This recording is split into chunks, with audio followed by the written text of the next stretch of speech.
guerrerosesme.blogspot.mx. Quiero puntualizar algunas cosas que me parecen relevantes.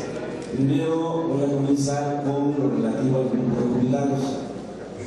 En opinión de un servidor, lo que sucedió a partir de este lunes en el pago de las catorcenas, pienso que ha sido la mayor agresión a la que nos han sujetado en estos 4 años, 6 meses. No me refiero a la parte económica, que por supuesto es enorme, me refiero a lo que ello implica desde el punto de vista de la defensa de nuestros derechos adquiridos, en tanto derechos contractuales. No fue un teclazo, que se busquen a alguien que no sepa. Yo algo sé, los pagos en nómina digitalizados se realizan a través de sistemas muy depurados, porque no se maneja un solo dato, se manejan datos personales de más de 20.000 jubilados, que ello incluye una numeración por número de trabajador, ello incluye muchos otros datos que tienen que ver con la administración de pago, como son el RFC, en fin, es un cúmulo de información sobre la cual se inserta, también atado a un sistema de información, las cuotas diarias de jubilación. Y luego, como es un sistema mecanizado, digitalizado, cuando se mueve alguna de esos componentes que van a estar relacionados, automáticamente hay una modificación. Cuando este hecho se dio, yo estaba más preocupado por el formato en sí, porque el formato lo habían modificado casi totalmente, habían separado saldos de ingresos y deducciones, habían modificado ilegalmente hacia atrás toda la memoria informativa con los formatos anteriores que no habían generado un problema, y a decir de ellos, cosa que no está clara, ni tiene fundamento en la parte fiscal, separaron los saldos de los ingresos y sus deducciones, argumentando que lo hacían como resultado de la nueva normatividad fiscal, cosa que tampoco se sostiene. Entonces estaba yo más checando eso, y ya al final, cuando hago el chequeo, que hay que hacerlo todos y cada uno de nosotros, en todo pago de 14 hay que hacerlo, cuando hice el cálculo del porcentaje entre la anterior cuota y la cuota actual, que aparece en la parte superior derecha de los formatos de pago de cada uno de nosotros, me di cuenta que estaba reflejando solamente el incremento salarial, el incremento derivado del índice nacional del precio al consumidor, que a decir del INEGI, que es el que lleva a la fecha estos datos, fue del 3.97% anualizado de diciembre a diciembre. Así se hacen los cálculos. Y después le pedí a mi compañera Cecilia Figueroa, que es del área de nóminas, me permitiera ver su manual de procedimientos. Y el manual de procedimientos, que ya está muy delineado, te marca la fórmula de cálculo para que no haya error. Es una fórmula de cálculo que parte de lo que marca el contrato, de lo que establece la cláusula 98 en cuanto al concepto que se tiene que ir actualizando ligado a la cuota diaria de jubilación, que es más o menos el concepto de renta. Les voy a leer esa partecita, se me hace muy relevante aprovechando lo que hoy estamos discutiendo. Dice la cláusula 98 en su primera parte, en su párrafo quinto, dice: asimismo, los jubilados tendrán derecho al 36.5% de sus cuotas de jubilación por concepto de ayuda para renta de casa. Pero aquí viene la parte relevante, dice, excluyendo la cantidad que por ese concepto haya sido agregada. ¿Qué nos dice aquí el contrato? Entonces, que cuando hay un incremento, se factoriza agregando una unidad a efecto de sumar y multiplicar al mismo tiempo, y el 3.97 se convierte en el factor 1.0397. Es el primer paso, y hasta ahí se quedó el SAI, porque de acuerdo a lo que acabo de leer, hay que incrementar en un 36.5% ese incremento directo a la cuota diaria de jubilación, cosa que ya no hizo. Y después de hacer esa nueva multiplicación y dar un resultado, hay que quitarle la cantidad que se percibía, la anterior cantidad que se percibía por concepto del 36.5% de renta, que siempre será diferente cuando la cantidad varía, de tal manera que de esa forma se actualiza sin piramidar el concepto de ayuda para renta de casa. Y una vez que tienes ya establecido esa cantidad, entonces le vas a sumar, pero en un concepto aparte, lo correspondiente al pago de ustedes. ¿Qué hizo el SAI? El SAI tomó la cuota diaria de jubilación, le sumó el incremento del 3.97 y ahí lo dejó, de tal manera que nos afectó en cantidad el concepto de ayuda para renta de casa, en su cláusula 98, la que acabo de leer, y por supuesto afectó, en cuanto a aplicación de porcentaje, el concepto de despesa. Podemos hacer muchos cálculos. Yo hice un cálculo a partir de un rango de 20 pesos en promedio, y me da una cantidad de más de 200 millones de pesos si solamente nos vamos a la aplicación neta. Pero si agregamos conceptos como ahorro, que están referidos a un descuento del 11% y a una aportación del 120, pues las cantidades se van a disparar. Y si a eso le agregamos los días de aguinaldo, pues entonces estamos hablando de un desfalco de cientos de millones de pesos. Pero insisto, no es estrictamente el tema de la afectación económica, que es grave. El punto clave es que nos querían dejar en la secuela de cómo aplican los incrementos en este país, que son rasos a un salario mínimo, porque ahí no se aplica ninguna prestación. Querían con ello comenzar a borrar el peso que tiene en cuanto a prestación, de acuerdo al contrato, del concepto de renta de casa y el concepto de despesa. Entonces, si eso lo hubiéramos nosotros permitido o hecho caso omiso, y lo digo con toda franqueza, nadie se vaya a ofender, no somos muy dados a checar nuestros ingresos, compañeros, y que sirva, entre otras cosas, esta experiencia que hemos vivido para que entre todos hagamos una revisión. No siempre está uno en capacidad de estar revisando todo, y a mí me han ayudado mucho ustedes cuando, a partir de que hemos insistido en que se revisen, se han acercado, y ese día se acercaron muchos compañeros a decirme: Almazán, nada más nos están dando el incremento al 3.97%. De este asunto enteramos de inmediato a nuestro secretario general, y ese mismo día le hablamos a los encargados del SAI, comenzando por el licenciado Márquez, luego su operador, que es el licenciado Carlos Maldonado, y finalmente un personaje que ustedes conocen y que no puede decir que fue un error de clase, el ingeniero Rafael de Pina, que estuvo incluso en francés, ¿sabe?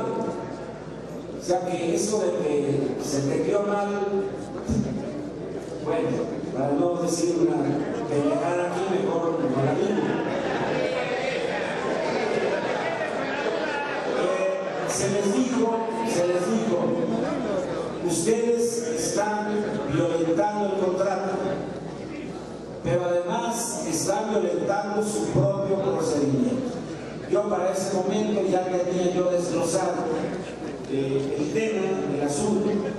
Le dije, en el 2009, por ejemplo, en el 2009, el índice nacional de precios al consumidor fue de un 4.9%, de tal manera que no se incrementaron las cuotas diarias de jubilación en 4.9%, sino se incrementaron por un factor del 0.07490, o sea, un incremento mayor.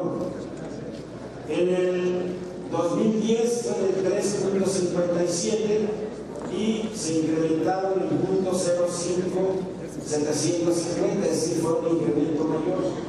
Después, en el 2012 fue del 3.82 y el incremento fue del 6.03%, y así sucesivamente. ¿Por qué? Porque así lo marca el contrato. Eso lo supimos desde que éramos activos, cuando veíamos un cheque y el jubilado mostraba el suyo, y siempre en una revisión salarial o contractual, siempre los jubilados obtenían una cantidad mayor, resultado de la estructura del contrato que busca, en este caso, proteger los derechos y las prestaciones del grupo de jubilados. Entonces, contra ello iba la ofensiva del SAE. Querían ver si era chicle y pegaba, si teníamos reacción o no. De tal manera que en el primer intercambio verbal que tuvimos, telefónico, les hice saber, y esto fue una actitud personal, pero de la cual no me arrepiento.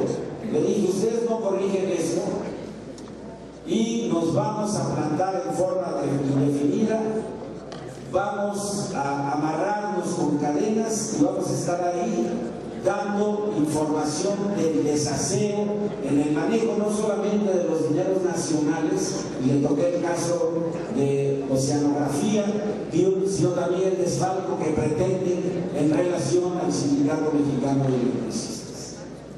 De esto, enterado nuestro secretario general, fue un tema primordial a tratar en la reunión de la mesa de gobernación del día de ayer. Y por supuesto, como no tenían argumentos con los cuales defenderse, porque manejamos dos: uno, lo que establece el contrato, y el otro es cómo se ha venido aplicando el contrato colectivo de trabajo del 2009 a la fecha. Y entonces no tuvieron argumento de respuesta más que esa tontera para poder tratar de engañar, si se le puede llamar a ello engaño, al subsecretario de Gobernación, al licenciado Luis Enrique Miranda, cuando dicen es que se le fue el dedo al que opera y dio el declazo.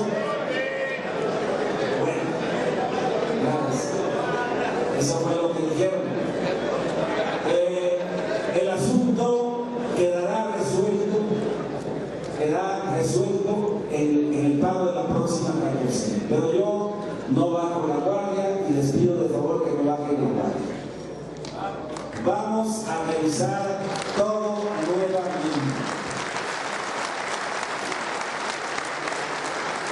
Ya cada vez son más los compañeros que entran en internet, que colocan su código, que acceden a su formato, y vamos a hacer una revisión minuciosa en cuanto al pago de nuestras 14.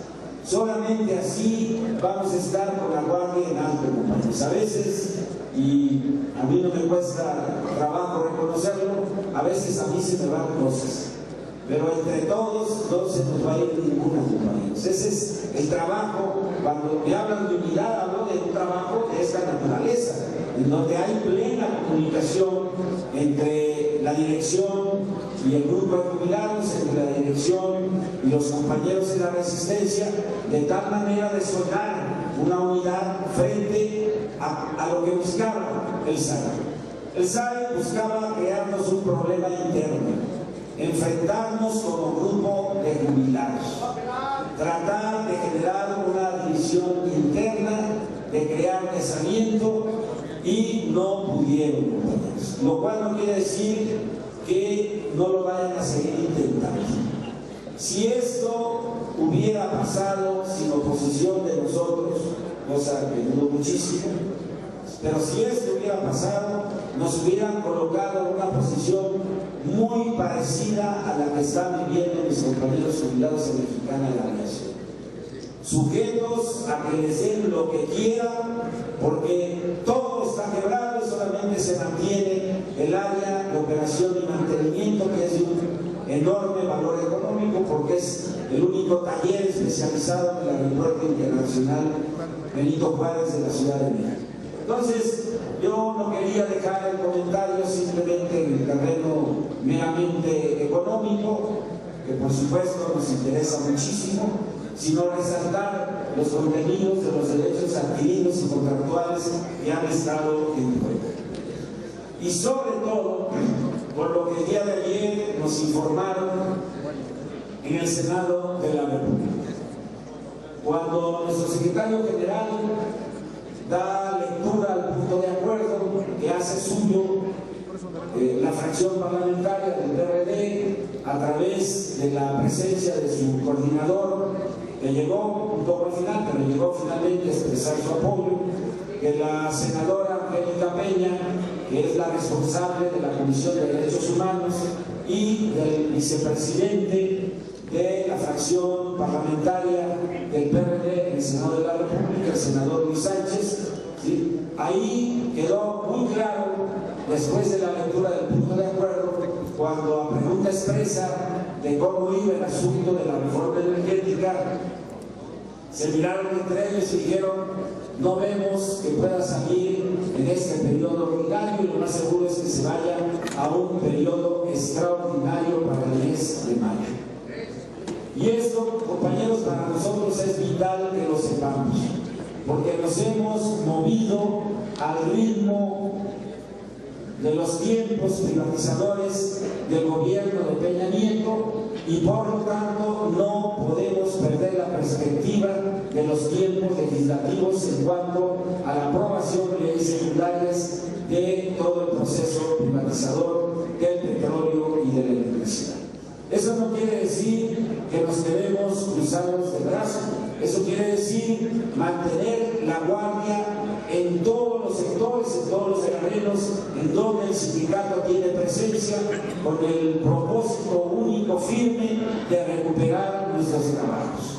Ya se va a dar la información, que nos da mucho gusto escucharla, haberla escuchado el día de ayer, habiendo sido confirmado hace unos minutos por nuestro secretario general en cuanto al proceso de jubilación.